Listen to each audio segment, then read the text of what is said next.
야담상회를 찾아주신 선비님들 감사드리옵니다. 야담상회와 함께 즐거운 시간 보내시길 희망해봅니다. 첫 번째 이야기 시작합니다. 옛날 옛적 과거 시험을 보기 위해 한양길에 오른 한 선비가 있었습니다. 이 선비의 이름은 허청으로 그는 이번에 치러질 과거 시험을 응시하기 위해 3년을 꼬박 공부에 매진했던 자였습니다.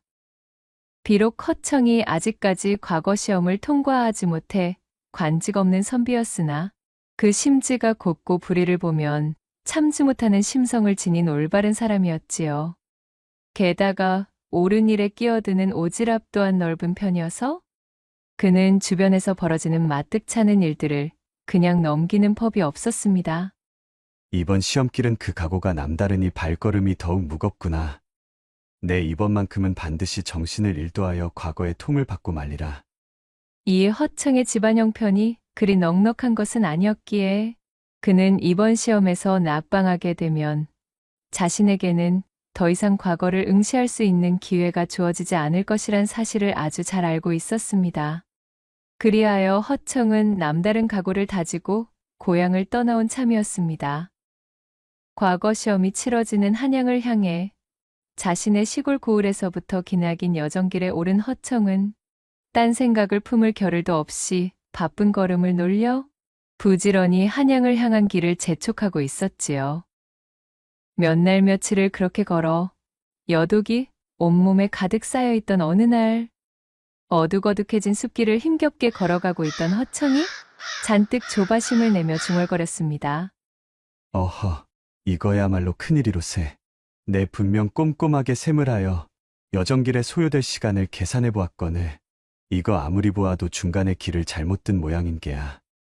이미 해가 넘어가 버린 터라 제대로 된 방향으로 틀 수도 없을 노릇이고.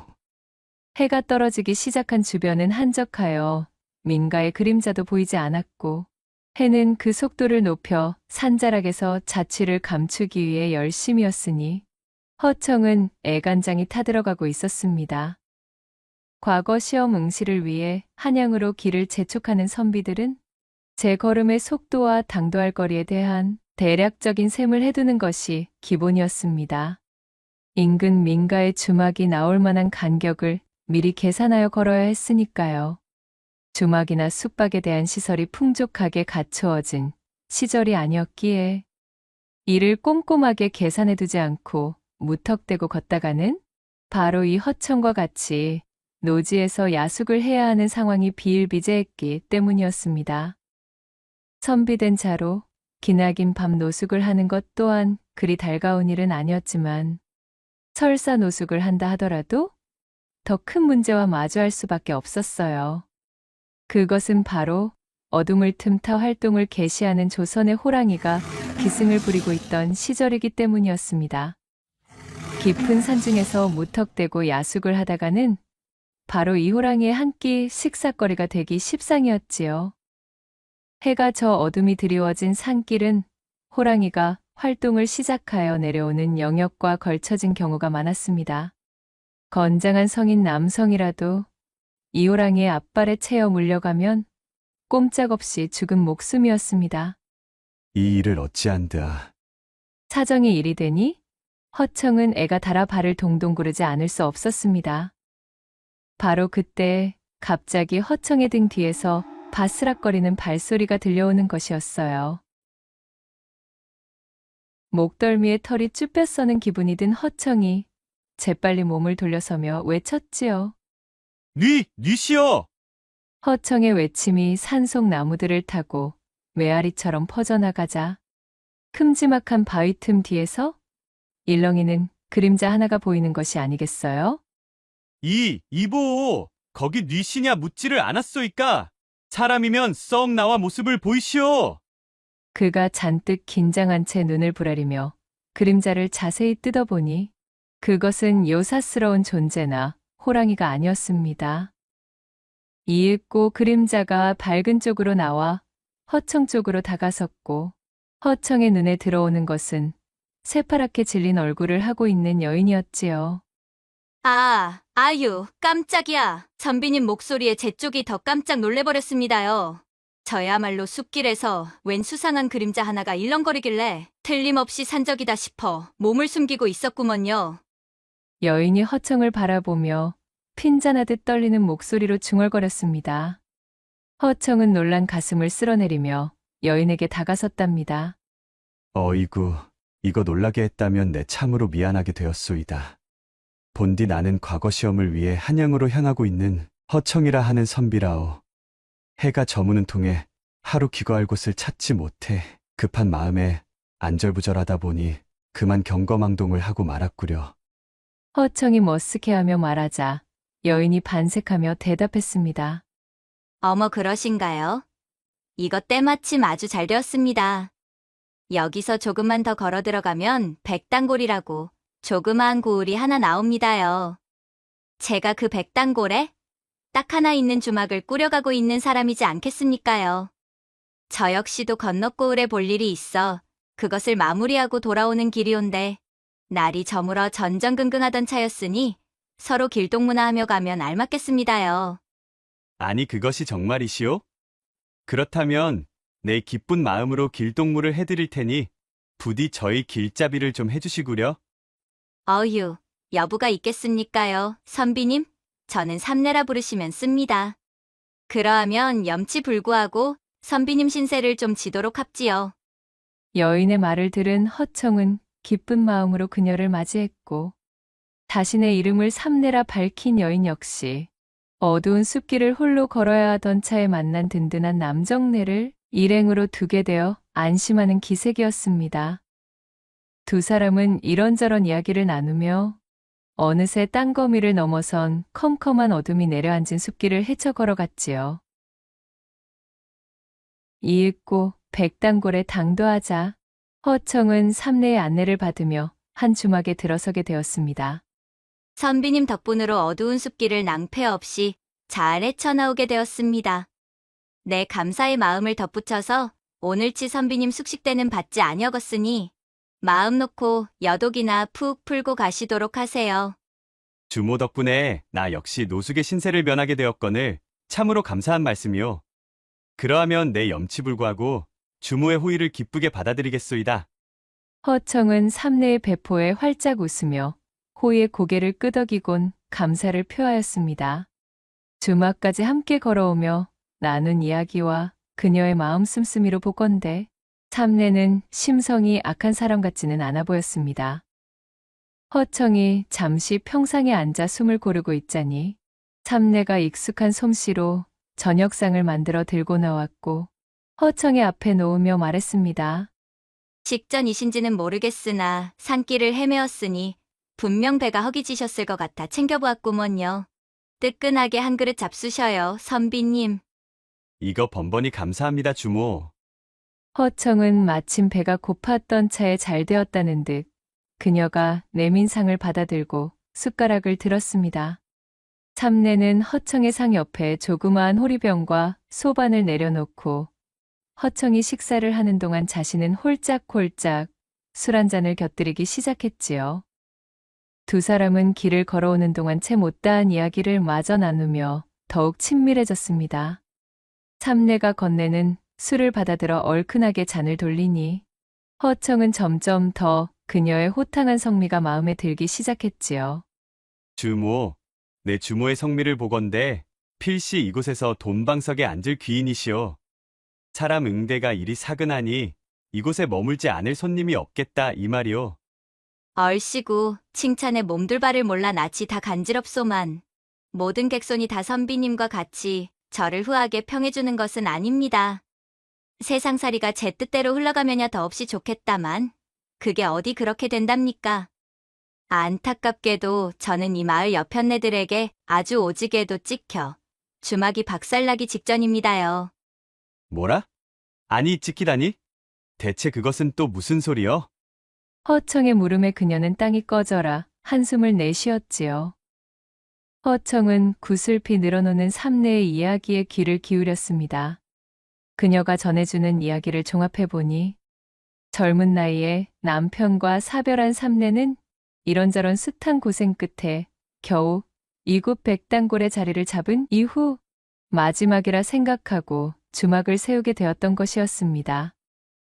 그녀는 본디 상대의 아픔과 연민, 그리고 속 깊이 골아있는 마음들을 읽어내는 재주가 신통했고, 사람을 대할 때 싹싹하고 친절한 응대가 몸에 배어 있었기에, 거기에 매료된 나그네들 덕분으로 나날이 장사가 번창하고 주막이 알려지게 되었지요.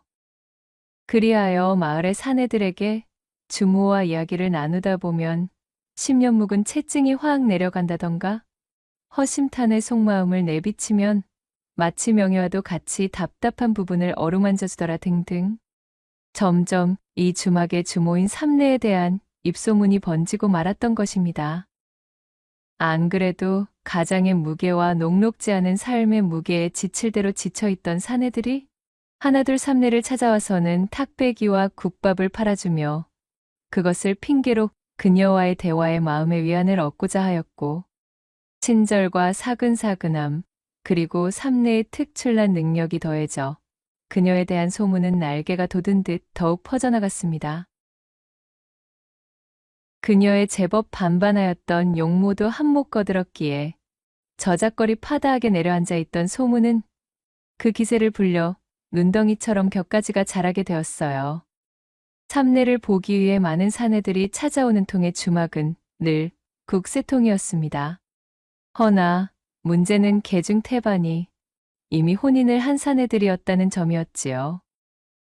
홀몸이라는 것을 드러내며 가볍게 굴지 않았고, 특별히 남들에게 오해를 살 만한 행동을 하지 않았음에도 정신없이 일에 치여 하루하루를 보내던 삼내가 어느덧 주막이 자리 잡아 한숨을 돌리고 정신을 차렸을 때는 이미 어디서 굴러먹었는지도 모를 주막의 주모한테 제 서방의 마음을 빼앗겨 분통이 터져 있던 마을 여인네들에게 공공의 적이 되어 있더란 것이었습니다.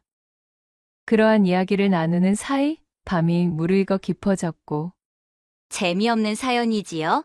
이거 공연히 우리 객손 마음에 시커멓게 파문이나 일으키고 말았구만요.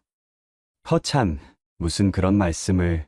아무튼 이거 듣다 보니 나도 모르게 이야기 속으로 빠져들고 말았구려. 내 짧지만 주모의 품행을 곁에서 느껴본 바 마을 아녀자들의 오해가 쌓이고 쌓여 그리 된 듯 싶소만, 어째 주모 스스로도 꼬여버린 실타래를 풀기 위해 혈안이라는 느낌은 들지 않는구려. 허청의 말에 삼내가 전곡을 찔렀다는 듯 이를 드러내며 웃었습니다. 무릇 아녀자들의 질투심이란 것이 어디 그리 쉽사리 풀린답니까? 그저 시간이 약이라 여기고 넘길 뿐입니다요. 아이고, 나도 참 주책이지. 자, 그럼 선비님, 어서 객방으로 드셔요. 밤 공기가 매우 찹니다. 긴 이야기를 마친 삼내는 겸연쩍은 듯 웃음을 머금고는 허청을 객방에 안내해 주었습니다. 자, 선비님요. 그럼 푹 쉬시오. 내 오늘 선비님과 즐겁게 이야기한 맛이 아주 달디달아. 혼자 된 지 오래된 몸이 얼큰하게 달아올라 버렸지만 두 눈 질끈 감고 얌전히 놓아드리는 것이니 허튼 생각이 나시면 그땐 내 방으로 건너오시구랴. 문고리도 내 열어두겠수. 원참 주모도 농이 지나치오. 탁배기가 얼큰하게 된 모양이니 주모도 얼른 들어가 쉬도록 하시오. 허청은 삼내의 사람 좋은 웃음을 배웅하며 그녀가 마련해준 객방에 들어섰습니다. 여독으로 지친 피곤한 몸이 비로소 따뜻하고 포근한 방을 만나니 허청은 자신도 모르게 꿀같은 단잠에 빠져들었답니다. 그렇게 허청이 주막의 안락한 지붕을 만나 휴식을 취하고 있던 바로 그 시각, 백단골 부녀자들이 하나둘 마을의 회나무 아래로 모여들기 시작했습니다. 그렇게 모인 인파는 어느덧 30명이 넘는 규모였지요. 백단골 전체 가구 수가 50여 가구였으니 이는 작은 산촌마을에 거주하는 여인들이 거의 대부분 모인 셈이었습니다.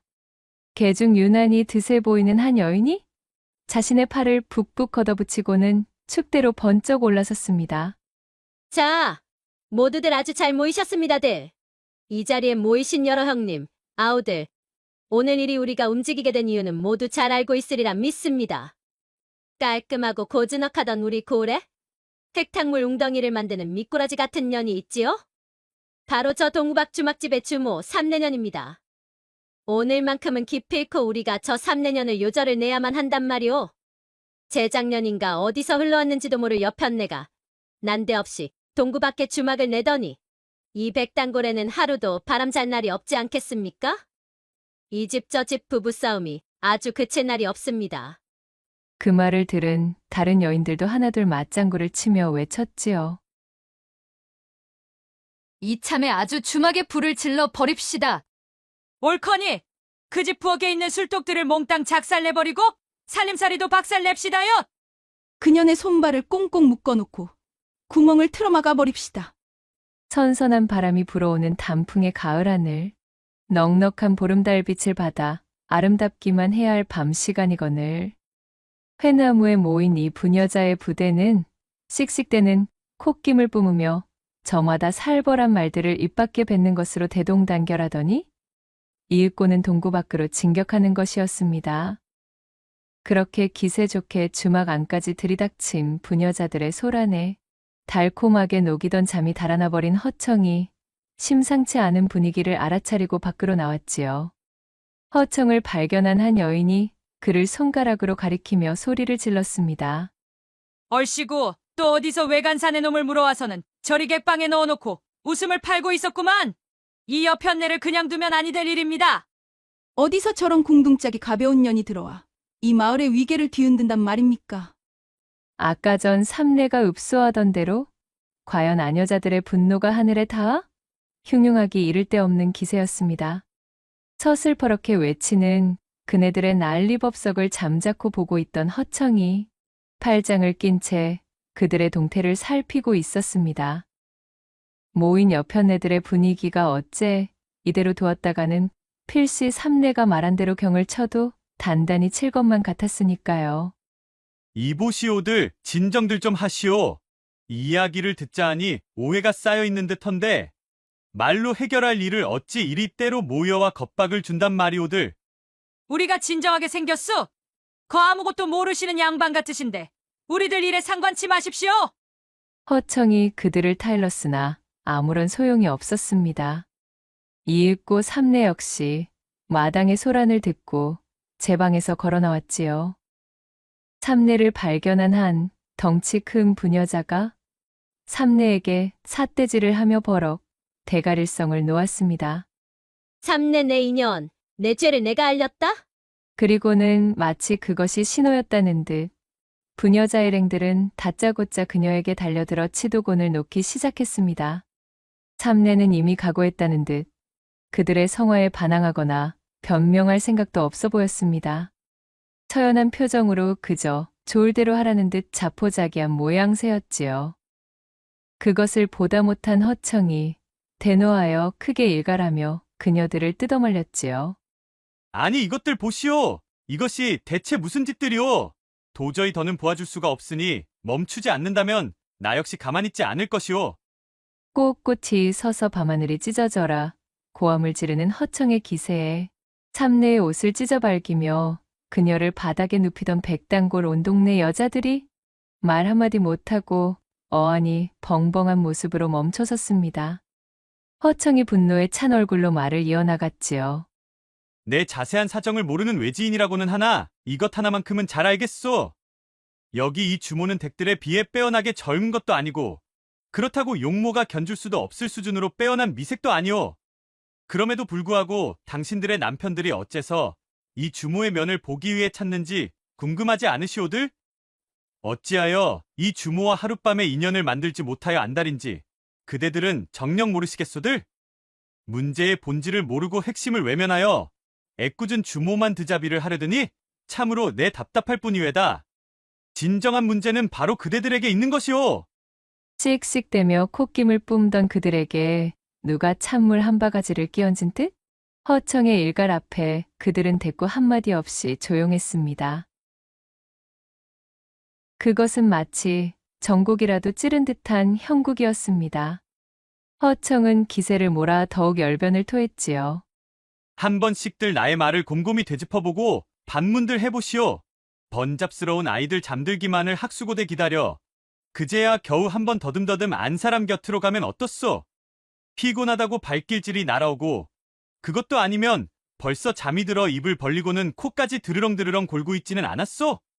그러다 겨우 어떻게 거사까지 끌고 올라치면 이놈의 여편네가 비몽사몽간에 마치 고목토막처럼 꿈쩍도 하지 않고는 하품이나 하다가 일이 끝나버리니 이 꼴을 보고도 정이 붙을 사내가 어디 있겠느냔 말이오. 아니, 선비님, 그것이 어디 우리만의 잘못이라는 말씀이시오? 허청의 말에 한 여인이 그간 쌓인 울분을 내뱉듯 억울함을 토로했지요. 허청은 이해한다는 듯 조용히 고개를 끄덕이며 말을 이었습니다. 물론 아주 잘 알고 있소이다. 새벽같이 일어나 밥 챙기랴, 칭얼거리는 자식들 챙기랴, 거기다 농사일까지 돕느라 저녁상만 물리면 몸이 천근만근 가라앉을 테지요. 눈꺼풀에 납을 올린 듯 무거워 비몽사몽이 되는 것 또한 100번 1000번 이해하는 바이오. 허나 그럴수록 사내의 마음을 꽉 틀어지는 자만이 안방 살림을 휘어잡는 것 아니겠소이까? 지아비와 운우를 나눌 때 가지를 벌린 썩은 고목이 아닌 진정한 예인이 되는 법을 깨우쳐 본다면 과연 그때도 지금과 같은 고단한 생활이 계속되겠소? 허청은 한참 동안이나 마루에 서서 그녀들을 내려다보며 일장훈계를 이어갔고 처음에는 기세등등하게 들이닥쳤던 부녀자 부대는 마루 아래서 허청을 올려다보며 꿀먹은 벙어리가 되어 있었습니다. 그렇게 찍소리도 안 나오는 사이 허청이 주모를 향해 손짓하며 말했지요. 그리고 그것은 바로 이 주모를 통해 배우면 되는 것입니다. 예로부터 통치를 하는 자는 배움을 게을리하는 자 위에 군림한다 하였소이다. 이렇게까지 이야기를 하였음에도 그저 질투심과 개간에 눈이 멀어 한 세월 남이나 헐뜯다가 끝내고 싶으면 그리들 하시오. 허나 내 말을 이해한 사람들은 아마도 내일부터 다른 행보로 이 주모를 찾아오겠지요. 그러니 오늘은 이만 모두 썩 물러들 가시오. 허청이 버럭 일갈하며 꾸짖자 아낙네들은 저마다의 얼굴을 흘끔거리며 눈치를 보다 쭈뼛쭈뼛 하나둘 제 집으로 돌아가 버렸고 입을 떡 벌리고 허청의 행동거지를 지켜보고 있던 삼내가 반색하며 다가왔지요. 아니 선비님요. 대체 그러한 웅변솜씨는 어디다 숨겨두고 있었답디까? 참으로 저 흉흉하기 짝이 없던 여편네들이 혀를 말아감추고 꿀을 먹은 벙어리가 되다니. 내 평생 이러한 광경은 또 처음입니다 그려. 어허, 과찬이 지나치시오. 그저 주모의 인덕에 이끌려 주제넘게 도운 것이니 기분이나 상하지 않았으면 좋겠소이다. 허청이 제 머리를 긁적이며 대답하자 주모가 너덜거리던 제 옷가지를 정리하며 응수했지요. 기분이 상하다니요? 오히려 혼자인 저를 업수히 여기지 않고 이리도 저희 사정을 돌보아 주시니 오히려 기분이 들떠 다른 생각까지 들지 않겠습니까? 그리도 사내의 마음을 휘어잡는 예인에 대하여 빠삭하시니 어디 인연의 기회도 한 번쯤 시험해보는 것도 좋겠지요. 그렇게 말한 삼내가 살쭉 웃으며 허청의 옷깃에 자신의 손을 가져다 대었고 그것을 본 허청이 짐짓 턱기침을 하며 점잔을 빼자 삼내는 그의 손을 이끌고 제일 아랫목이 따뜻한 방으로 그를 인도하는 것이었지요. 그렇게 두 사람은 한바탕 부녀 부대가 휩쓸고 간 뒤 조용해진 주막 안을 시끌벅적하게 데우며 세 차례가 넘는 걸출한 시간을 가지게 되었고 허청은 그야말로 주모의 기회가 그저 말뿐임이 아니었음을 뼈저리게 느끼는 때를 보내게 되었습니다. 이튿날 점심 나절 삼내와 거나하게 회포를 풀었던 허청이 한양길 여정에 필요한 준비를 하러 장터에 나가 있던 사이 어제 아녀자들 틈에 섞여 찾아들었던 오간의 부인이 주막에 찾아왔습니다. 그것이 그러니까 형님 안에 계시오? 네 이것 좀 들어보시라 가져왔소이다. 엉거주춤한 자세로 부추떡을 한 대접 들고 와 삼내에게 내민 오간의 부인이 그 귓속말로 삼내에게 무언가를 부탁하기 시작했지요. 그녀의 귓속말을 가만히 듣고 있던 삼내가 활짝 웃으며 대답하는 것이었습니다. 이거야 원사람도 참. 그리도 나를 미워할 시간에 진작 찾아오지 그랬었나. 그런 것이라면 내 틀림없이 가르쳐줄 수 있지. 삼내가 씩 웃으며 대답하고는 오간의 부인을 데리고 한참이나 방중술 강의를 펼치는 것이었습니다. 그렇게 강의를 들은 오간의 부인은 얼굴을 벌겋게 물들인 채 기대에 찬 표정으로 삼내에게 연신 인사하며 돌아갔고, 오간의 부인이 가자마자 동구 밖에 40 넘은 서초 씨 부인이 인절미를 싸가지고 주막을 찾아오는 것이었습니다. 아우님 계시는가? 바쁘지 않으면 나 좀 잠깐 봄스. 그녀 역시 겸연쩍은 얼굴로 인절미를 내밀고는 한참 동안이나 삼내에게 개인 교습을 받고 활짝 미소를 지으며 돌아갔지요. 허청의 일갈 속 숨어있던 조언에 눈을 뜨고 이렇게 삼내의 교육을 받고 돌아간 부인들은 그날 이후로 얼굴에 근심이 사라지고 담벼락 너머 집안에서는 웃음꽃이 피어났으며, 또한 부부의 금슬이 눈에 띄게 좋아져 그 집의 사내들은 삼내내 주막에 걸음을 하기는커녕 다른 여자들에게 한눈조차 팔지 않게 되었으니, 삼내만 보면 정신을 못 차리던 사내들이 이젠 자신의 아내만 찾느라 밤이 새는 줄도 모를 정도로 삼내의 쪽집게 강의는 훌륭하고도 전륜했습니다. 이것이 입소문을 타고 무섭게 번져 금세 백당고를 점령하였지요. 며칠이 지나고 허청이 한양길로 나설 시기가 도래하자 주막 앞은 삼내의 강의를 듣기 위해 찾아온 백당골 부인들로 발디딜 틈이 없었습니다. 그녀들의 손에는 입을 것, 먹을 것, 기타 사치품부터 엽전까지 삼내에게 바칠 뇌물들이 한아름 들려 있었습니다. 허청의 말대로 삼내는 어느덧 백당골의 주적에서 베갯머리 일의 해결사로 등극하게 된 것이지요.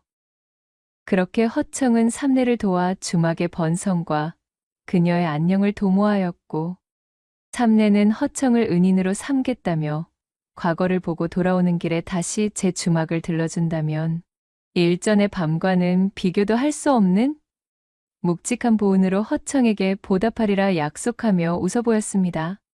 선비님 덕택에 저희 먹고 사는 문제가 안정되었으니 꼭 저와 우리 주막을 기억해 두셨다가 다시 들러주셔요. 선비님을 평생의 은인으로 삼고 방과 음식 그리고 저까지 대접해 드리겠으니 말이어요. 알겠소. 네, 그리 하겠소이다. 자, 주모.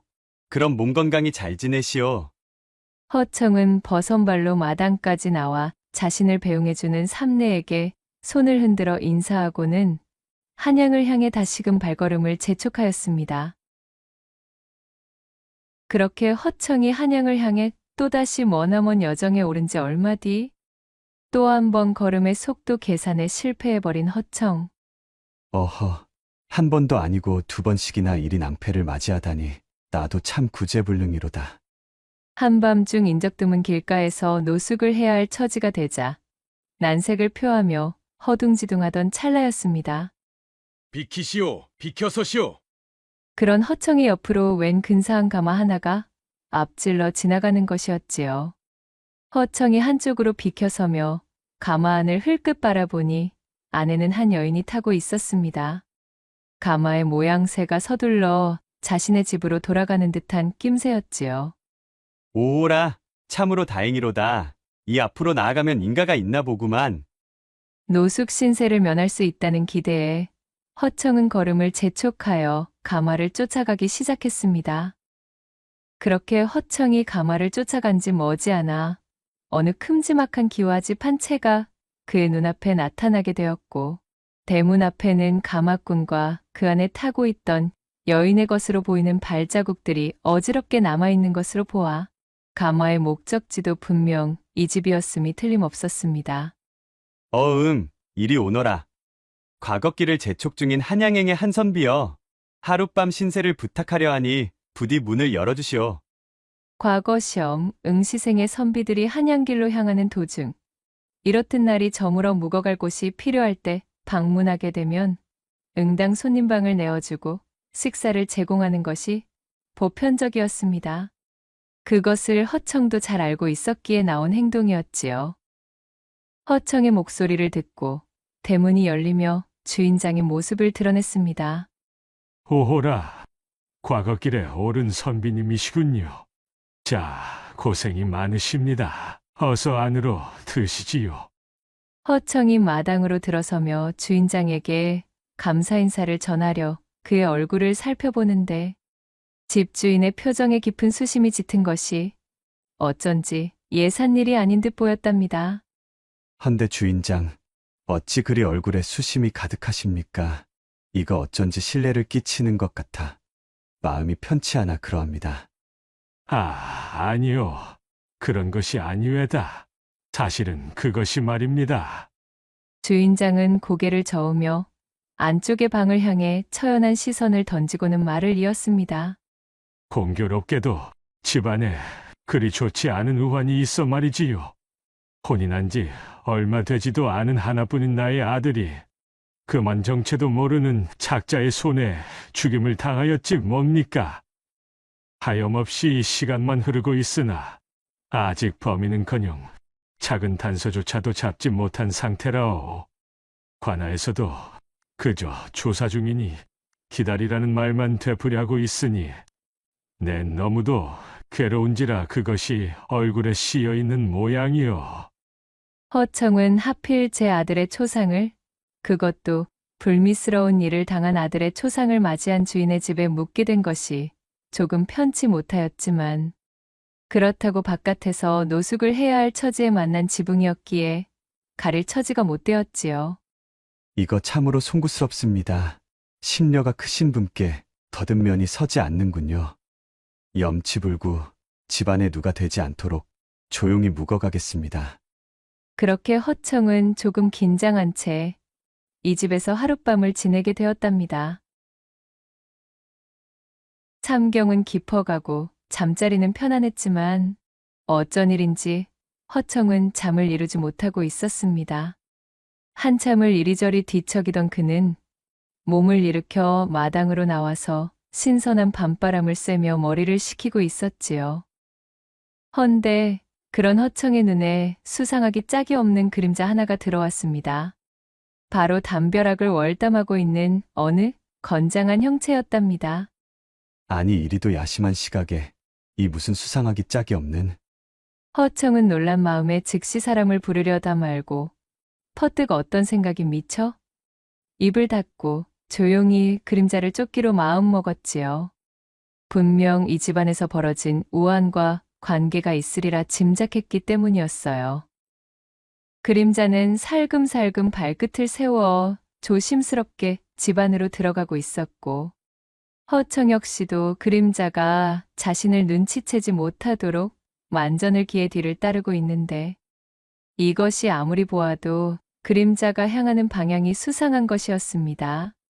재물을 노리는 도적이었다면 안채의 방향으로 향해야 맞을 것인데 이 그림자는 너무도 익숙하게 별당 쪽을 향하여 확고히 발을 놀리고 있었지요.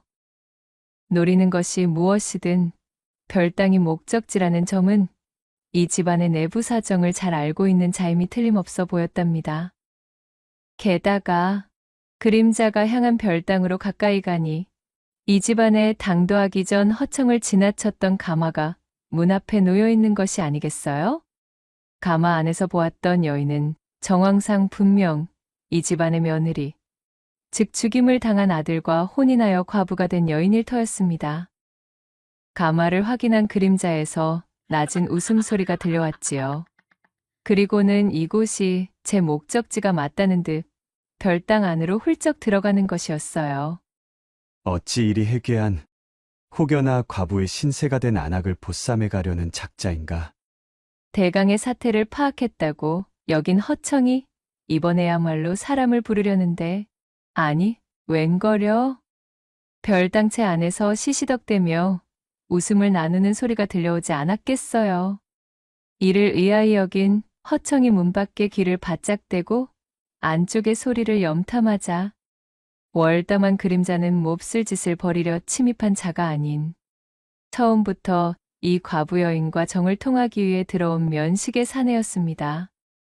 두 남녀는 서로에게 흠뻑 취해 농밀하기 그지없는 사랑을 나누며 밤을 적시기 시작했습니다. 그 광경을 지켜보는 허청은 참으로 입맛이 쓰게 느껴지는 것이었어요. 참으로 풍비박산의 집안이로구나. 이 무슨 해괴한 추태란 말인가. 제 남편을 일반적인 죽음으로 보낸 것도 아닌 마당에 추모는커녕 외간 사내를 불러들여 이러한 말종의 일을 벌이고 있다니.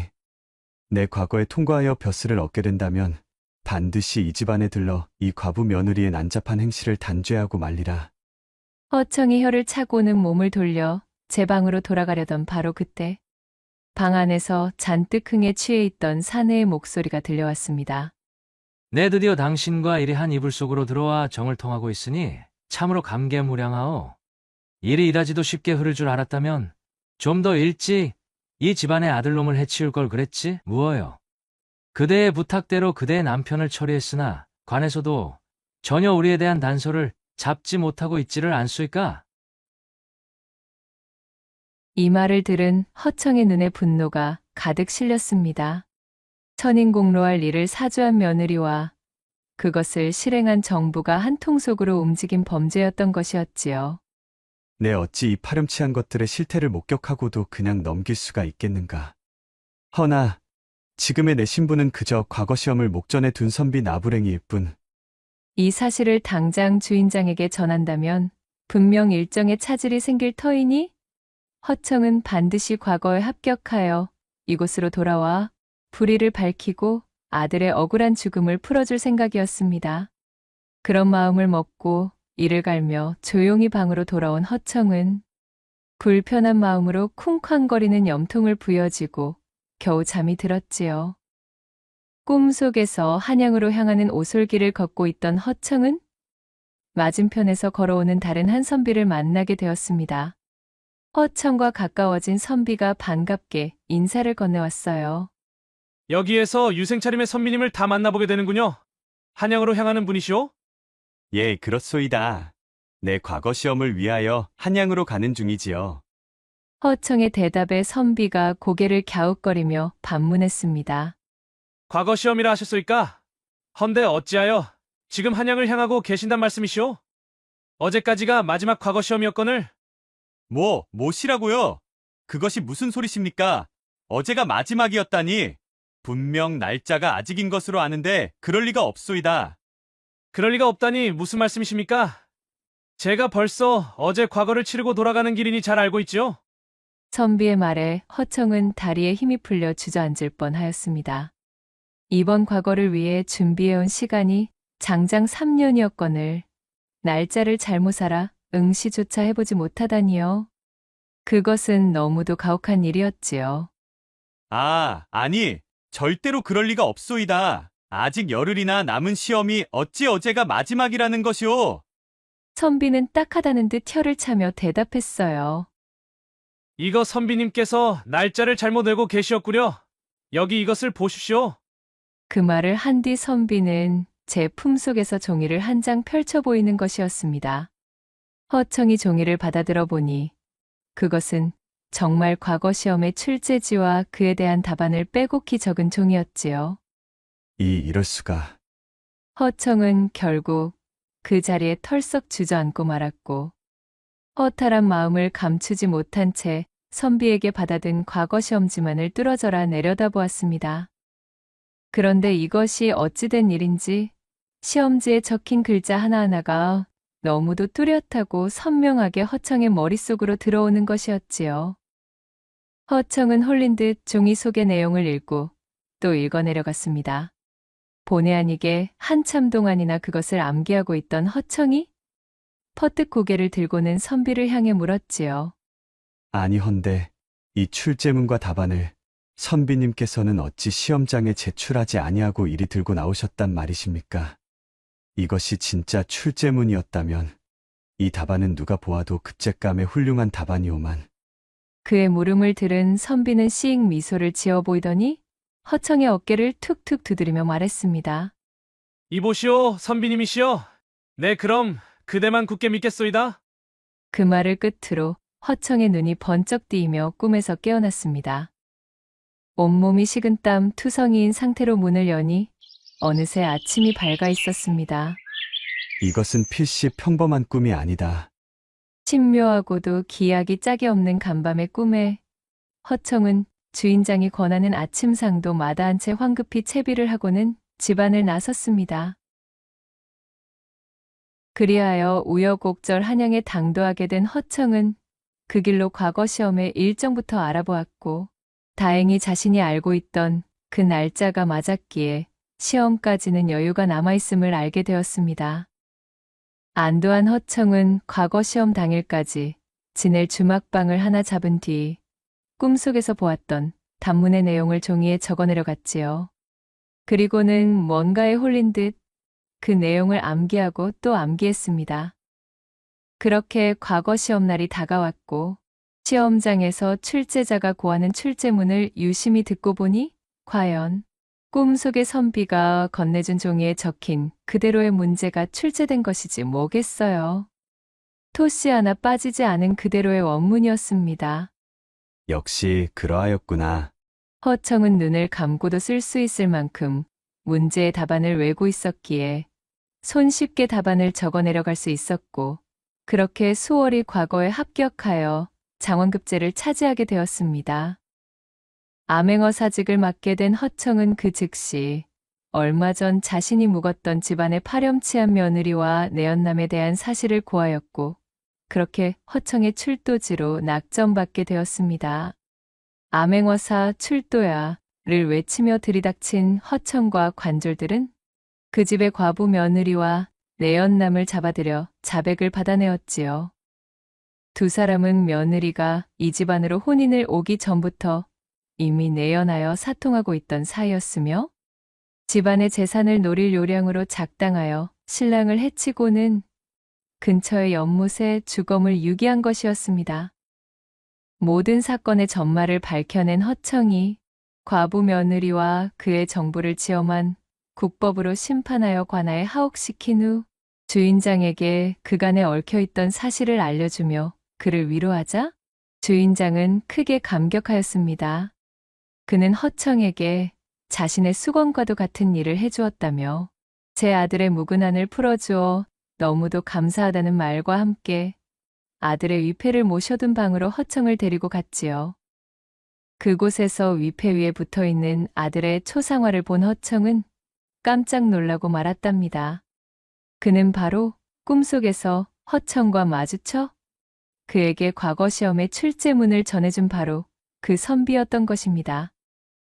그제서야 허청은 모든 것을 깨닫게 되었습니다. 역시 그러하였구나. 나의 짐작이 틀림이 없었어. 억울하게 죽은 바로 그 선비가 자신의 원수를 갚아줄 인재로 나를 선택해준 것이로구나. 나의 꿈속에 친히 등장하여 나의 수건이던 과거 합격을 도모한 게로군. 허청은 당신의 아들인 선비 덕분으로 자신 역시 과거에 합격할 수 있었음을 주인장에게 전해주며 그렇게 그를 위로하였습니다. 그리하여 허청은 부임과 동시에 맡은 사건을 속전속결로 해결한 공적을 치하받아 이후로도 조정의 신뢰를 쌓고 훌륭한 관리로 발돋움하였습니다. 훗날 그는 민생을 굽어 살피는 어진 관직자로 이름을 드높였으며 때때로 자신이 도와준 주막집에 들러 탁주를 곁들이고는 주모와 밤늦도록 묵은 회포를 풀며 주모에게서 민초들의 어려움을 속속들이 전달받고 그것을 돌보아 이후로도 임금의 신뢰를 받으며 승승장구할 수 있었다는 후문이 전해지고 있사옵니다. 두 번째 이야기 시작합니다. 옛날 옛적 조선의 기세를 잔뜩 받은 푸른 산으로 둘러싸인 어느 한적하고 고즈넉한 시골 마을이 있었습니다. 옹기종기 모여있는 초가집들의 부엌에서는 저마다 밥을 짓기 위해 아궁이를 떼며 뿌연 연기가 올라오고 있었지요. 반면 마을 어귀의 흙길에서는 떠들썩한 소년들의 목소리가 들려오고 있었습니다. 바로 마을의 유명한 중마고우였던 병필과 부사였어요. 이 두 소녀는 하루 종일 요란하게 마을을 헤집고 다니며 한바탕 신나게 놀고 있었습니다. 병필아, 개 섞어라. 이번에야말로 잡히면 내 녀석을 아주 혼쭐 내줄 테야. 부사가 작대기를 흔들어대며 앞서 뛰는 병필의 등 뒤를 향해 고함을 쳤습니다. 흥, 부사야. 너희 그 느려 터진 뜀박질로 내 털끝이라도 잡을 수 있을 상심니? 어디 한번 실컷 덤벼봐라, 이놈. 부사의 성화에 병필 또한 질세라 부사를 놀려대며 약을 올렸어요. 저 자식이, 얌마, 너 오늘 잡히면 가만 안 놔둘 줄 알거라. 다른 사람이 언뜻 들으면 다툼처럼 들릴 수도 있는 소리였으나 같은 마을에서 한날에 태어나 형제처럼 함께 자라며 지지고 볶아온 세월이 깊었던 두 사람에게는 그저 친분을 과시하는 일종의 유의와도 같았습니다. 한참을 그렇게 동네가 떠나가라 뛰어놀던 두 사람이 숨을 고르며 땀으로 흠뻑 젖은 몸을 움직였지요. 바로 근방의 개울가로 가서 멱을 감기 위함이었습니다. 부사 이 예의도 없는 녀석아. 이 병필 큰형님께서 먼저 개울가 기미부터 하시고 나서야 들어가야지. 조그만 게 버릇없이. 어허, 형님은 얼어 죽을? 이 부사 형님께서 발에 물도 안 묻혔는데 동생놈이 건방지게 먼저 맛을 보려 하는 게야. 잠시도 입을 쉬지 않고 투닥거리던 두 사람이 희죽희죽 웃으며 개울로 들어가 몸을 축이는 사이 동구 밖으로 향하는 길쭉한 길모퉁이에서 한 소녀가 빨랫감을 잔뜩 이고 다가오고 있었습니다. 바로 두 사내 아이들과 지척의 거리에 살고 있는 동갑내기 소꿉친구 소분이었습니다. 병필과 부사의 우정만큼이나 이 소분 또한 깊은 친분을 가지고 있는 중마고우였습니다. 사내 녀석들과 같은 나이였지만 머리 하나는 쑥 올라와 있던 훤칠한 기럭지에 어른스럽고 똘똘한 소분은 마치 누나처럼 천방지축의 두 소년들을 휘어잡고 있었답니다. 콧노래를 흥얼거리며 종종 걸음으로 걸어오는 소분을 발견한 병필이 자신도 모르게 입가에 미소를 띄웠지요. 사실 그녀는 바로 병필이 아주 어려서부터 쭉 연심을 품으며 짝사랑해왔던 소녀였기 때문이었습니다. 강단 넘치고 말괄량이었지만 예쁘장하고 똑 부러지는 데다 제법 총명하기까지 했던 소분을 보고 있노라면 병필은 어느새 그녀와 혼례를 올려 오순도순 행복하게 사는 장밋빛 미래를 머릿속에 그리며 해벌쭉거리기 일쑤였지요. 역시 소분이는 언제 봐도 내 색식감으로 손색이 없다니깐. 어쩜 저리도 귀여울 수가 있을까? 그렇게 병필이 만연한 웃음을 띄우며 소분을 바라보던 것도 잠시 병필은 자신이 지금 멱을 감느라 옷을 벗어둔 상태라는 것을 퍼뜩 알아차렸습니다. 어이쿠 맙소사, 이거야 원 야단났네.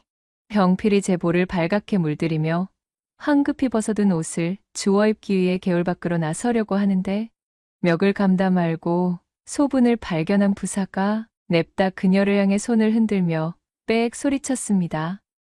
어? 저기 못난이 소분이 아니야? 저 바보 같은 것이 또 하인들 몰래 제가 직접 빨래를 한답시고 저리 나선 것 같은데? 오호라, 맞네, 맞아. 야, 소분이 이 지지배야. 얘까지 빨래하러 나왔느냐? 아무것도 모른 채 신이 난 발걸음으로 걸어오던 소분이 부사의 고함 소리에 고개를 들어 그쪽을 향해 눈길을 던졌습니다. 어마마, 저 자식들이! 사내 녀석 둘이 개울가에서 멱을 감는 모습을 발견하고는 그만 화들짝 놀라 얼굴을 홍당무처럼 물들이고 말았지요. 그러나 소부는 호락호락 당하고 있을 성미가 못 되었습니다. 이내 눈썹을 꿈틀거리며 앙칼찌게 쏘아붙이기에 이르렀답니다. 야! 병필이랑 부사 이 천하의 망나니 같은 놈들아! 마을 빨래터에서 왜 멱을 감고들 난리들이야! 게다가 부사, 너 좀 가리고서나 친한 척을 해주면 어디가 덧나니? 어휴 정말 저 두 놈들 때문에 내가 못 살아. 빨랑 아무 거라도 걸쳐 좀. 빨랫감이 든 소쿠리를 집어던지며 있는 힘껏 성을 내는 그녀의 모습에 병필은 혼비백산하며 당황하였고 반면 부사는 귀여운 막내 동생의 재롱을 보는 듯 껄껄대며 웃었습니다. 그렇게 세 사람의 즐거웠던 유년 시절이 밥을 짓는 연기와 함께 무르익어 가던 시간들이었어요. 하지만 이들을 향해 불고 있던 순풍의 방향이 바뀌며 새로운 국면을 향해 접어들 줄은 그때의 세 사람은 알지 못하였지요. 강산이 변하는 시간이 지나고 어느 깊고 깊은 어두운 밤, 마을 유일의 물레방앗간에서 지푸라기가 부스럭대는 소리가 들려오고 있었습니다. 바로 소분이 몸을 움츠리는 소리였어요. 그저 왈가닥 소녀이던 소분은 어느새 어엿한 여인으로 성장했습니다. 눈매는 더욱 짙어지고 콧날과 입술도 존재감을 바짝 과시하여 제법 근사한 처자가 되어 있었습니다. 그렇게 자신도 모르는 사이 어느덧 마을에서 으뜸가는 미색으로 자리매김하여 동네 사내들의 뜨거운 눈길을 받아내기에 이르렀지요. 소분아, 오래 기다렸지? 어머, 병필아. 아냐, 나도 금방 왔는걸?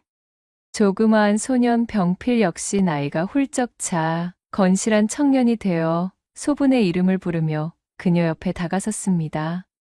두 사람은 서로의 이름을 부르며 자연스럽게 서로를 얼싸안았습니다. 일편단심 소분을 마음에 품고 있던 병필과 왕래하는 시간이 잦아져 어느새 소분 역시도 병필을 조심스레 제 마음에 담아두게 되었지요. 소분은 매사 진지하고 사려 깊은 병필의 듬직함이 참으로 안심이 되는 기분이었습니다. 병필아, 내 얼굴을 볼 수 있으니 나야 좋지만 너 아버님 아시면 어쩌려고? 너 이렇게 밤마다 몰래 빠져나오는 거 들키기라도 하는 날에는 아마 다리몽둥이가 성치 못할걸? 너를 만나러 나오는 것이 죄라 하면 나는 그냥 어떤 벌이라도 달게 받고 말 것이야. 그리고 그러는 소분이 너야말로 아직 혼인도 올리지 않은 처자가 이리 물레방앗간에서 사내랑 그렇고 그런 만남을 가지는 것을 알게 되면 아마 너희 호랑이 같은 어머님께서 너를 곤죽으로 만들어 놓으실걸? 소분의 꾸지람에 병필이 이를 드러내며 웃었고 그런 병필의 대답이 마음에 들었는지 소분은 복숭아처럼 빛깔 좋게 물드는 자신의 뺨을 두 손으로 가리며 살쭉 미소를 지었습니다. 어느덧 두 사람은 누가 먼저랄 것도 없이 물레방앗간 안으로 들어가 사람들의 눈을 피해 알찬 사랑을 나누었지요. 그리고 그들의 사랑을 부엉이 소리가 감추어주는 시간이 짙어질 때 한창 무르익고 있는 물레방앗간을 서글픈 눈으로 바라보고 서 있는 그림자가 있었습니다. 그는 바로 부사, 병필과 중마고우이던 그 소년이었어요. 사실 부사 역시 오래전부터 소분에게 커다란 연정을 가지고 있었습니다. 티가 나지 않도록 장난꾸러기처럼 굴어왔지만 소분을 연모하는 마음만은 누구보다도 진심이었습니다. 그러나 자신을 그저 오랜 소꿉친구로 여길 뿐 결국은 자신의 단짝 친구인 병필에게 마음을 내어주더니 혼인도 올리지 않은 상태로 대담하게도 저리 정을 통하고 있는 것을 본 부사의 가슴은 마치 용암이 끓어넘치는 듯 부글부글 타들어가고 있었습니다. 갈피를 잡지 못한 서운함과 패배감이 부사를 집어삼키는 중이었어요. 이것이 무슨 천지신명의 장난이란 말인가. 하필이면 소꿉친구 여인 하나를 두고 중마고우에게 질투를 느끼며 이리 경쟁을 벌여야 하는 관계가 되다니. 병필은 피를 나누지 않았을 뿐 나와는 형제와도 같은 소중한 친구 아니던가. 이런 마음을 집어먹는 나 자신이 너무도 부끄럽고 면목이 없구나. 부사는 깊은 한숨을 내쉬며 몸을 돌려 물레방앗간을 빠져나와 제 집으로 돌아갔습니다. 병필은 성격이 온화하고 예의가 배어있는 데다 어릴 적부터 신원서판 또한 뛰어났기에 마을 사람들에게 신임을 받고 있는 유망한 청년이었습니다. 부사 역시도 친구인 병필의 됨됨이를 알고 있었기에 소분을 향한 마음이 걷잡을 수 없이 깊어질수록 더더욱 괴로움에 힘겨워하던 중이었습니다. 도련님, 안색이 좋지 않으십니다. 어디 편찮으시기라도 하신지요. 그러던 와중 시름이 깊던 부사의 곁으로 다가온 한 여인이 진심으로 부사를 걱정하며 물었습니다. 그녀의 이름은 미애로 오갈 데 없던 처내고아를 거두어 부산의 집안에서 일하며 지내게 해준 여종이었습니다. 아니다. 괜찮단다. 걱정하지 말거라. 허나 도련님, 셋내가 보기에는 이리 밤바람이 매서운데 근심 가득한 얼굴로 반시진째 움직이질 않으시니 그저 너무 걱정이 되옵니다. 미애의 걱정 어린 말에도 부사는 밤하늘만 올려다볼 뿐 대답이 없었습니다. 도련님, 미애는 부사의 집안에 큰 은혜를 입었다는 사실을 늘 가슴에 새기고 있었어요. 그 마음이 무럭무럭 자라 이제는 지나칠 만큼 커졌기에 언제나 제게 따뜻하게 대해준 부사를 향한 이룰 수 없는 마음까지 남몰래 품고 있었지요. 부사를 위해서라면 미애의 충심과 연심은 무슨 짓이든 할 수 있을 지경이었습니다. 그리고 그녀는 제 주인인 부사가 무엇 때문에 이리도 힘겨워하고 있는지를 아주 잘 알고 있었습니다. 자신의 중마고우와 정을 나누고 있는 소분이라는 여인, 바로 그녀 때문이라는 것을 말이지요. 처음 그 사실을 알게 되었을 때 미애는 질투심에 휩싸여 견딜 수가 없었습니다. 감히 자신의 도련님이 품어주신 마음을 알아주지도 않고 도련님의 가장 친한 사내와 보란 듯 시시덕거리는 꼴이 너무도 분했지요. 그러다 이제는 그런 해픈 계집에게 홀랑 빠져 오랜 친우인 자신의 도련님까지 괴롭게 만드는 병필에게까지 그 분노가 닿아 있는 상태였습니다. 물론 이는 온전히 미애 혼자만의 착각이자 편견이었지만 부사를 향한 맹목적인 애정과 질투심에 눈이 먼 그녀에게는 변치 않는 진실로 굳어진 것이었지요. 한숨이 깊은 부사의 뒷모습을 바라보며 미애는 다짐했습니다. 감히 우리 도련님의 마음을 저토록 아프게 만들다니 용서할 수 없음이야.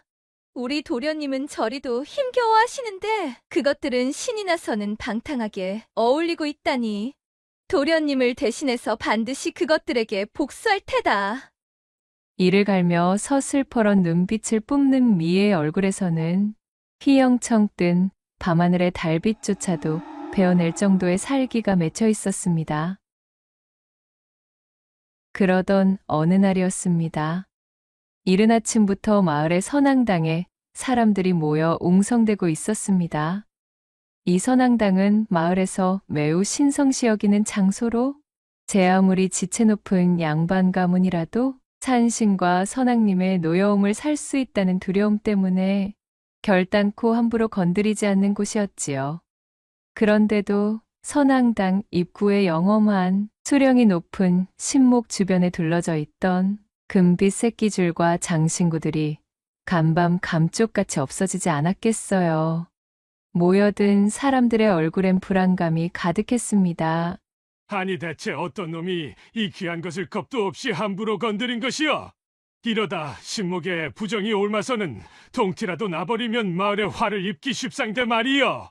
아, 그러니까 말이에요. 참말로 이것을 어쩌면 좋을지 모르겠어요. 정말! 사람들은 마을에서 신목으로 극진히 모시고 있던 나무에 둘러놓은 귀중한 금줄이 없어지자 선왕님의 화를 초래하여 마을에 큰 흉사가 닥치게 될까 두려워하였습니다. 그렇게 공포에 잠식된 마을 사람들이 사리분별이 되지 않는 상태로 흉흉한 분위기가 이어지고 있을 때 인파의 틈에서 조용히 입을 다물고 있던 미애가 슬그머니 앞으로 나서 말했지요. 제가 어젯밤 소피를 보러 밖에 나왔다가 선앙당으로 향하는 길목에서 수상한 그림자를 보았던 것도 같아요. 아니 왜야? 미애 이거사 그것이 사실이더냐? 누구냐? 누가 이런 짓을 벌였어? 얼굴을 보기라도 한 것이야? 마을에서 가장 권세가 드높던 박첨지가 녹이 서린 얼굴로 물었습니다. 한양과 개성의 고위관직자들과 거상의 연줄이 닿아있던 그는 이 작은 마을에서 거의 절대적인 권력을 가지고 있었습니다. 게다가 자신의 부와 명예가 바로 이 선앙당과 선앙신에 대한 믿음에서 나왔다고 굳게 여기는 자였기에 반드시 범인을 잡아 치도곤을 놓으려 혈안이었지요. 미애는 속으로 씩 웃으며 말했습니다. 그것이 말씀드리기가 조금... 내 이연, 바른 대로 구하지 않으면 내 너를 매우 족쳐서라도 이 천인공노할 짓을 저지른 범인을 반드시 찾아낼 것이다. 한패거리로 엮여 신정모진고초를 겪고 싶은 것이냐? 경을 치지 않으려면 썩 그 주둥이를 여러 이실 짓고 하는 것이 좋을 것이니라. 주변에 모여든 사람들도 가세하여 미애를 압박하기 시작하였고 맹목적인 공포감으로 아수라장이 된 분위기에 미애는 제 계획대로 되어가고 있음에 만족하며 거짓말을 술술 뱉어내기 시작했습니다. 아이고, 천부당만부당한 말씀입니다. 셋내는 절대 이 일과 관련이 없으니 살려주셔요.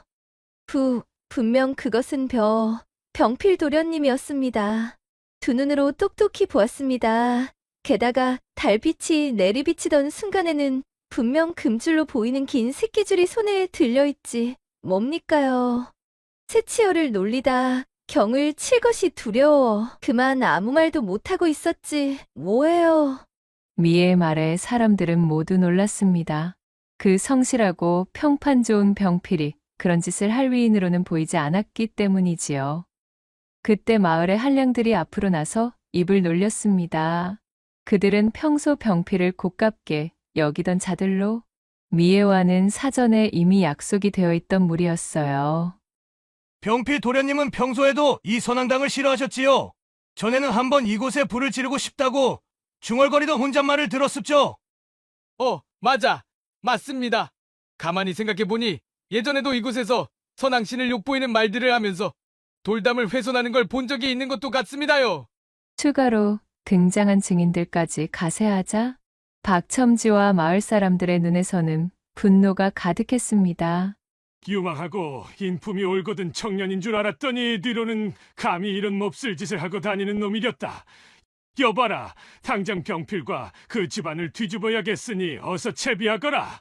사실 확인을 할 겨를도 없이 박참판과 그 수하들이 병필의 집으로 들이닥칠 기세였지요. 미애는 씩 웃으며 그곳을 빠져나와 자신이 세운 계획의 제이막을 준비하기 시작했습니다. 병필은 일사천리로 들이닥친 박참판과 일행들에 의해 즉시 사로잡혔습니다. 대체 이게 무슨 일입니까? 왜들 이러시는 거예요? 영문도 모르고 있던 병필은 자신의 결백을 주장할 겨를도 없이 분노와 공포에 사로잡힌 사람들에게 이끌려 관아의 옥사에 하옥되고 말았지요. 병필의 부모님은 병필이 채 청년이 되기 전 돌아가신 터라 이 소동을 말려줄 사람도 없는 형편이었습니다. 한편 소식을 들은 소부는 그야말로 사색이 되었답니다. 병필이 그런 짓을 할 리가 없어요. 무언가 단단히 잘못된 것입니다. 소부는 백방으로 뛰어다니며 마을 사람들에게 병필의 결백함을 피력하려 동분서주하였으나 사람들은 증인이 다수 있음을 근거로 그녀의 말을 믿어주지 않았습니다. 게다가 미애의 사주를 받은 왈패들이 저작거리 곳곳에서 지속적인 험담과 거짓으로 마치 병필을 범인처럼 묘사해 두었기에 저작거리는 이미 병필이 진범인 것이 기정사실화되어 있었어요. 소분 홀로 이 거대한 오해를 풀기엔 역부족이었습니다. 이대로는 사람들에 의해 병필이 잘못될 수도 있다는 절망감에 눈물범벅이 된 소부는 부사를 찾아왔습니다. 제발 부사야. 내가 좀 나서줘. 너희 가문이라면 마을 사람들의 신임을 얻을 수 있을 거야. 병필이 그런 짓을 꾸미지 않을 사람이라는 건 부사 내가 더욱 잘 알지 않아? 소분아, 이 일단 진정해봐. 이러다 너까지 잘못되겠구나. 창백해진 소분을 부축하며 부사가 말했지요. 부사의 눈에 비친 그녀의 모습은 턱 밑까지 닿은 숨을 헐떡이며 오로지 병필을 위해 악에 바쳐 애를 쓰고 있었습니다. 눈물로 얼룩진 소분의 얼굴은 가녀리면서도 애틋했고 또한 지독하게도 아름다웠으며 단 한 번도 자신에게는 보여준 적이 없는 표정을 하고 있었습니다. 이런 빌어먹을. 처음에는 이 거대한 오해에서 비롯된 촌극을 바로잡아 중마고를 곤경에서 구하고자 하는 마음이었으나 소분의 이 모습을 본 부사는 문득 엄청난 질투심이 자신을 덮치고 있음을 깨달았습니다. 병필을 위해 이토록이나 진심이며 자신은 돌보지 않는 그녀의 모습에 병필에 대한 막연한 부러움, 질투, 분노, 그리고 말로 형언할 수 없는 감정들이 소용돌이치고 있었습니다. 그렇지만 병필이 진짜 범인이 아니라는 증거가 있는 것도 아니자. 소분이 너도 잘 알고 있겠지만 마을 선앙당과 관련된 죄인들은 우리 고을에서는 중죄인으로 취급되는 사안이야. 이런 일에 잘못 뛰어들었다가는 병피를 두둔한 너나 나까지도 화가 번질 수 있다는 걸 알아야 해. 뭐? 지금 그게 무슨 소리야? 부사 너 진심으로 하는 말이니? 다른 사람은 몰라도 부사 너만은 병필이를 믿어줘야지. 우리는 오랜 친구잖아. 잊었어? 오랜 친구? 소분의 날선 대답을 들은 부사의 심장에 벼락이 치듯 비수가 내리꽂혔습니다. 서로가 오랜 친구였으면서 나와는 그저 친구일 뿐이면서 병필과는 이토록 사력을 다해 정을 통하고 있는 관계로 나아간 그녀가 부사는 너무나 야속해서 견딜 수가 없었습니다. 그래, 소분이 너한테 나는 그저 친구일 뿐이겠지. 부사야, 대체 왜 이래? 아니, 아무것도 아니야. 아무튼 내가 무슨 수를 써볼 테니까 소분이 너는 일단 집으로 돌아가도 오케이. 너도 당분간은 몸을 사려야 해. 긴 싸움이 될 테니까 말이야. 병필이를 구하겠답시고 섣부르게 행동했다가는 오히려 악수가 될 수도 있어. 울고불고 난리가 난 소분을 달래 겨우 집으로 돌려보낸 부사는 한동안 그 자리에 서서 터덜터덜 돌아가는 소분의 뒷모습을 지켜보고 있었습니다. 가늘게 떨리고 있는 그녀의 어깨가 부사의 마음을 찢어놓고 있었지요. 참으로 얄궂은 운명이로구나. 대체 나는 어찌하면 좋단 말인가. 부사는 깊은 한숨을 쉬며 하늘을 올려다보았습니다. 그리고 멀찍이서 처음부터 끝까지 부사와 소분의 모습을 숨어 지켜보고 있던 미애는 표독스러운 얼굴로 이를 갈며 중얼거렸습니다. 도련님을 위해서라도 저 망할 것들을 결단코 요절내겠어요. 이제 곧입니다. 조금만 기다려주셔요, 부사 도련님. 다음 날 소분은 자신의 집 마루 위에 가지런히 놓여있는 서신 한 통을 발견했습니다. 어라, 이게 뭐지? 웬 소신이 여기에? 소분이 서신을 집어들어 내용을 읽어보고는 깜짝 놀랐습니다. 금일 옥사에서 몰래 병필을 빼내올 예정이니 떠날 채비를 하여 마을 선앙당 신목 앞에서 기다리고 있으면 병필을 데리고 가겠다는 내용이 적혀 있었습니다. 그리하면 병필과 함께 몰래 마을을 떠날 수 있도록 조치해주겠다는 덧붙임도 있었지요. 말이 새어나갈 것을 우려하여 이 일은 그 누구에게도 발설하지 말고 절대 비밀에 붙여야 한다는 신신당부의 말도 쓰여 있었습니다. 아니, 이럴 수가. 그래. 분명 부사야. 부사가 뭔가 방법을 찾은 것이 틀림없어. 서신을 확인한 소부는 이것이 필시 부사가 전달한 밀지라 확신했습니다. 자신과 병필의 관계를 얼추 유추하고 있을 사람이라면, 그리고 병필을 위해 이리 발벗고 나설 사람이라면 부사밖에 없다는 생각이었기 때문이지요. 소부는 당장 가볍게 짐을 꾸려 보따리 하나를 만든 다음 자신의 부모님이 기거하는 쪽을 향해 큰 절을 올리고 인사를 드렸습니다. 아버지, 어머니, 이런 불효막심한 일을 저지르는 딸을 용서하세요. 하지만 저는 병필이 없으면 이미 산목숨이 아닌 것과 진배 없어요. 이대로 병필이 잘못되기라도 하면 정말 견딜 수가 없을 테니까요. 부디 두 분, 저 같은 딸은 잊으시고 만수무강하셔요. 눈물 젖은 인사로 부모님께 예를 올린 소부는 황급히 보따리를 챙겨 들고는 선앙당으로 내달렸습니다. 한편 소분이 선앙당으로 향한 지 얼마 되지 않아 부사 역시 제 방의 문고리에서 서신 한 통을 발견하게 되었습니다. 서신을 펼쳐 확인한 내용은 이러했습니다. 병필이 누명을 벗을 수 있는 방법을 찾았으며 그가 목숨을 보전할 수 있게만 도와준다면 앞으로는 부사의 여자로 살아가겠다는 내용이 적혀 있었습니다. 더불어 그 각오를 확인하고 싶으면 오늘 밤 3경에 혼자 물레방앗간으로 나오라는 추신도 함께였지요. 설마 소분이 내 마음을 드디어 눈치챈 것인가? 근데 어쩌자고 이런 서신을 보내온 겐가? 이 녀석 조용히 집에서 기다리고 있어야 이럴 거늘. 대체 무슨 생각을 하고 있는 거야? 서신을 보낸 사람이 분명 소분이라 여긴 부사는 그 길로 불이 나게 소분의 집으로 달려갔습니다. 허나 그녀는 이미 익명의 서신을 받고 선앙당으로 향한 이유였지요. 소분이 집에 없음을 확인한 부사는 그녀가 서신의 내용대로 물레방앗간을 향해 있으리라 멋대로 짐작했습니다. 역시 부재라는 것은 필시 지금쯤 물레방앗간으로 향해 있겠구나. 그렇다면 내게 이 서신을 남긴 사람은 소분이 확실하군. 그 길로 집으로 돌아온 부사는 긴장과 설렘, 그리고 막연한 걱정 때문에 초조하게 시간을 보냈습니다. 약속된 삼경의 시각, 달빛도 구름에 가린 어둠을 뚫고 부사는 황급히 물레방앗간으로 향했습니다. 그의 심장은 그 어느 때보다도 요동을 치고 있었어요. 문을 열고 들어서자 실내 역시 쾌쾌한 먼지 냄새와 어둠으로 가득 차 있었지요. 소분아, 나야. 부사. 너 여기에 있는 거 맞지?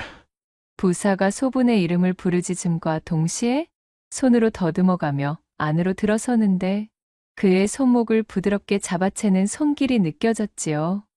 여인의 소나기가 느껴진 부사가 반갑게 소분의 이름을 부르려는 찰나였습니다. 소분. 아, 그 순간 부사의 입술을 빠르게 덮치며 여인의 그림자가 그에게 매달려왔고 품 안 가득 여인의 형체를 껴안은 형국의 부사는 그대로 집더미 위로 쓰러지고 말았습니다. 소분아, 잠깐만. 내 말부터 좀 들어봐. 이러면 안. 부사가 제품에 매달린 그림자를 떼어내며 외쳤으나 그럴수록 그림자는 더욱 부사의 품 안을 파고들며 그를 완강히 껴안고는 입맞춤을 해댔습니다. 꿈에 그리던 소분을 제품에 안게 되었다. 여긴 부사는 머릿속이 너무나도 어지러웠지요. 더 이상 이성을 유지할 여유도 이유도 그에겐 남아있지 않았습니다.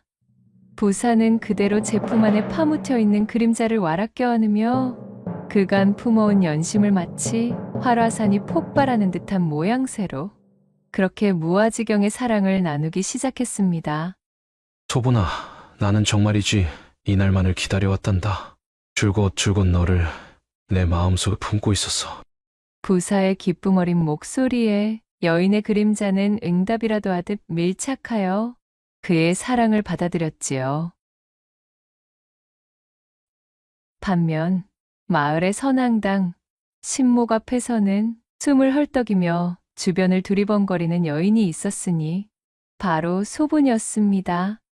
그녀는 바짝 긴장한 얼굴이 되어서는 서신의 내용대로 경필을 구출한 부사가 오기만을 기다리고 있었지요. 이윽고 저만치의 수풀에서 바스락거리는 인기척이 들려왔고 소리를 들은 소분이 반갑게 몸을 돌리며 외쳤습니다. 부사야? 부사니? 병필이는 어떻게? 그러나 반가움에 잔뜩 커진 소분의 동공을 보기 좋게 비웃기라도 하듯 그녀의 앞에 나타난 것은 경필도 부사도 아니었습니다. 바로 미애의 사주를 받아 지금까지 물밑에서 움직이던 왈패 무리들이었지요. 엄마! 진짜네? 미애 그 계집애 말 맞다나? 참말로 이 으슥한 선앙당의 겁도 없이 혼자서 나와 있구먼? 미애 그 천하의 독종이 그래도 대굴박 하나는 기똥차게 굴린다 이 말이지? 이게 도대체 웬 떡이여? 아, 당연히 이 시간만을 기다리며 그동안 미의 그곳에 말 같지도 않은 귀찮은 부탁들을 잠자코 들어주고 있었던 것인데 안 나와 있으면 얼마나 서운할 뻔했어. 어차피 저 계집이 여기서 자취를 감춘들 지금 옥에 갇혀있는 병필이 놈과 엮일 것이 두려워 마을에서 도망친 것으로 이야기를 짜맞추면 되는 것이라고 미애가 그러지 않았는가. 그 말인즉슨 소분이 저 계집은 오늘 우리의 마음대로 요리해도 무방하다는 소리지. 그랬습니다.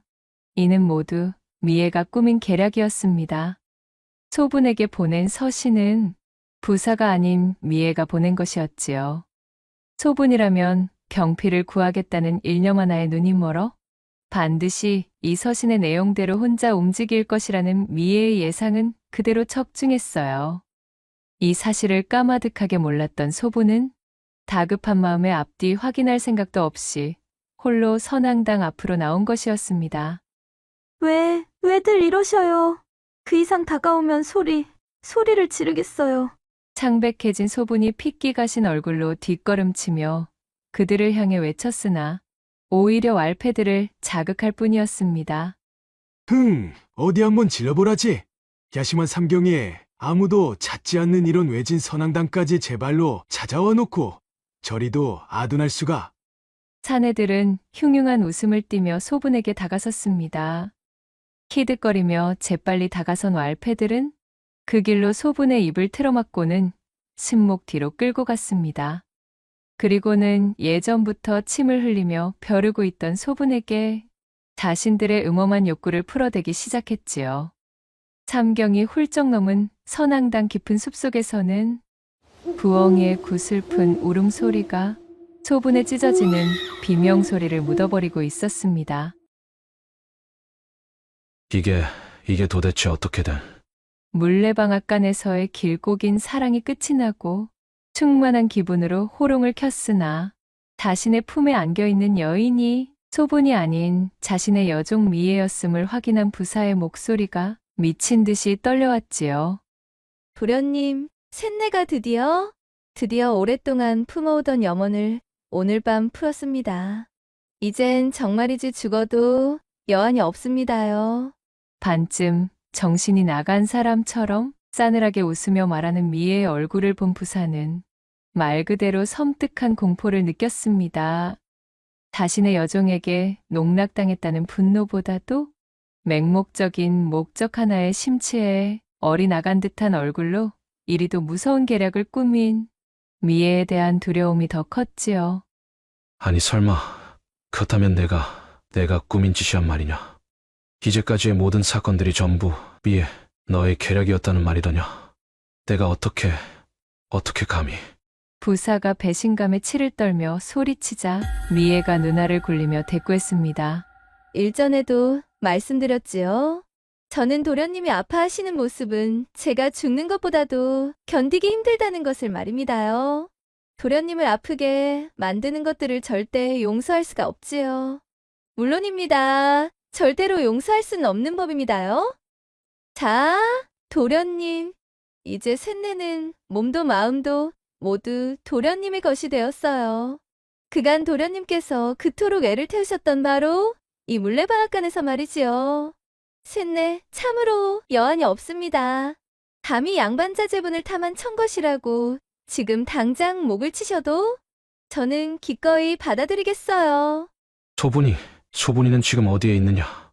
도대체 무슨 짓을 꾸민 것이야? 부사는 치밀어 오르는 화를 주체하지 못하고 미애에게 달려들었고 한참의 실랑이 끝에 미애의 저고리 속에서 사라졌던 신목의 금주를 발견했습니다.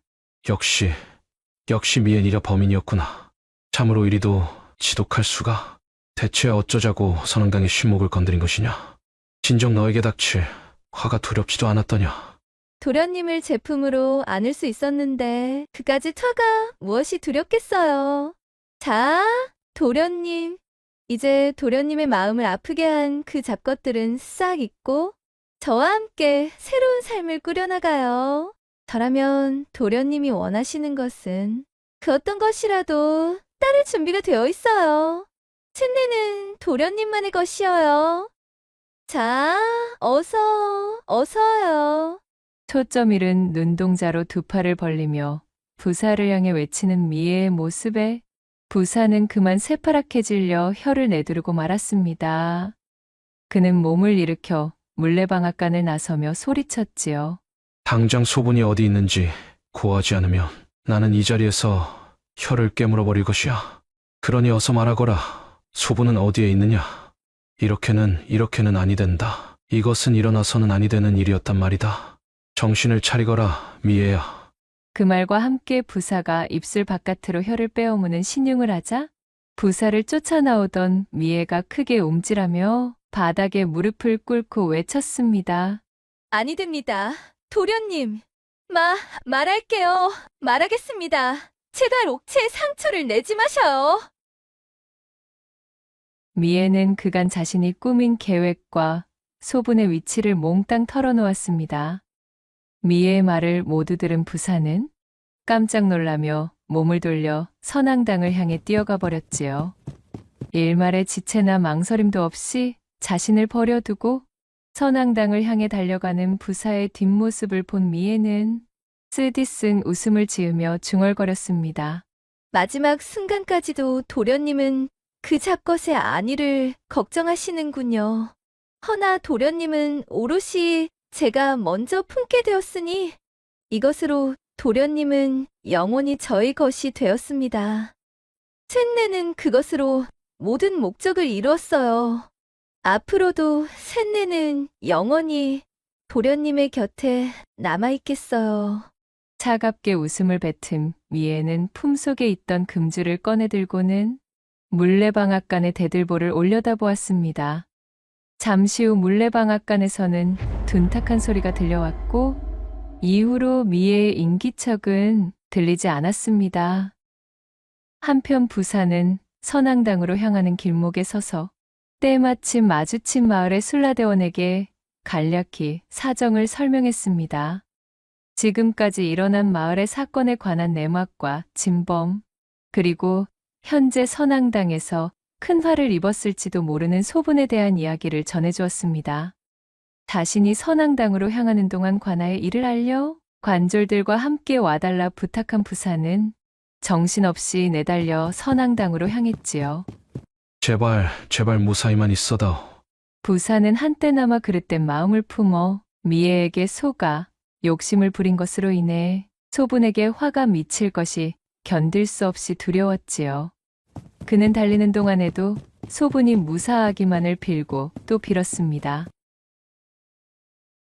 이윽고 선앙당의 신목 앞까지 도착한 부사가 턱 밑까지 차오른 숨을 거칠게 몰아쉬며 정신없이 소분의 이름을 불러대었습니다. 소분아, 어디에 있느냐? 소분아. 자신의 부름에도 아무런 대답도 없이 쥐죽은 듯 고요하기만 한 숲속의 스산함이 부사의 심장을 옥죄어오고 있었습니다. 그렇게 신목 뒤를 돌아서려는 바로 그때 맙소사, 이게 어찌된 일인가요?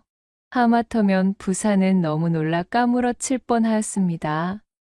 신목의 굵은 나뭇가지들이 마치 촉수처럼 숲을 향해 뻗어나와 있었고 나뭇가지 끝에는 소분을 헤아려던 왈패 두 사람이 마치 그물에 걸린 물고기처럼 온몸이 나뭇가지에 엮여 혀를 길게 빼물고 싸늘한 주검이 되어 있었던 것이지요. 괴이하고 흉측하기 이를 데 없는 현장의 모습에 부사는 엉덩방아를 찍고 말았고 그러다 문득 저 앞에서 정신을 잃은 채 쓰러져 있는 소분을 발견하였지요. 소분아. 부사가 기어가다시피 소분을 들쳐안으며 외쳤고 잠시 후 소분은 가늘게 눈을 뜨며 정신을 차렸습니다. 그녀의 얼굴은 창백하게 질려 있었지요. 부사야, 대체 이게 어찌된... 부사가 소분을 안아들며 그녀의 상태를 살펴보자 옷매무새가 조금 흐트러지긴 했지만 상처난 곳이나 험하게 다뤄진 모습은 보이질 않았습니다. 소분아, 괜찮니? 다친 곳은 아무 일도 없었던 게야? 분명 큰일을 당할 뻔하였는데 그 순간 신목이... 소분은 어지러워하면서도 몸을 일으켜 신목을 가리켰고 그 순간 신목의 주변에는 스산하고도 섬뜩한 바람이 신목과 선앙당을 휩쓸며 지나갔지요.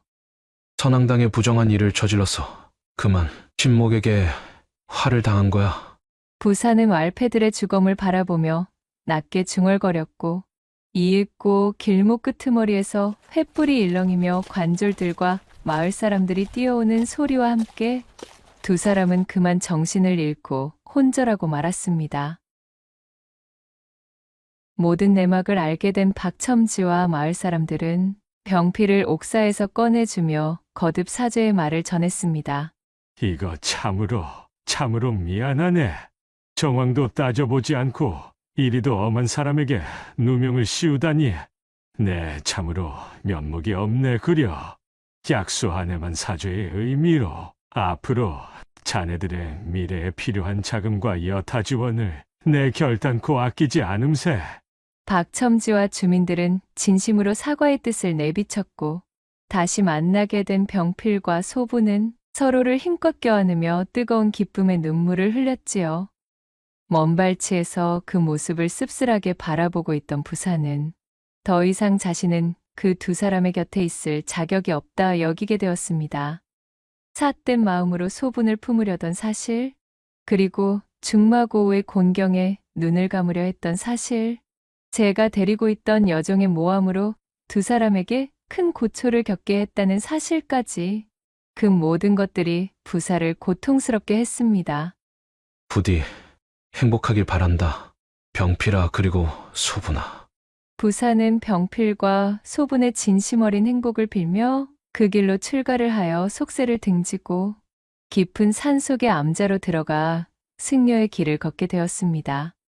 병필과 소분은 다사다난했던 마을과 사람들에게서 벗어나 박첨지가 지원해준 금전과 인맥을 이용하여 강원도의 깊은 산골 외딴 곳에 새로운 터전을 잡고는 그곳에서 조촐하게 혼례를 올리고 서로를 위하며 조용히 살아갔지요. 한편 미애가 눈을 감았던 물레방앗간에는 꽃잎이 아주 새빨간 들꽃이 하나 피어올랐는데 아주 먼 훗날 속세를 등진 부사가 눈을 감을 무렵 그가 지내던 암자에는 이 들꽃과 똑 닮은 꽃들이 암자의 주변을 붉게 물들여 수놓았다고 전해지며 그 뿌리가 참으로 깊고 깊어 어지간한 장정들이 뿌리를 뽑으려 해도 쉽지가 않았기에 사람들은 이 새빨간 꽃을 두고 혈루아라 불렀다는 후문이 옵니다. 낭독해드린 이야기가 선비님들 마음에 드셨다면 구독과 좋아요, 댓글로 야담상회를 응원해 주셔요. 늘 잊지 않고 야담상회를 찾아주시는 여러분들 시청해 주셔서 참으로 감사합니다.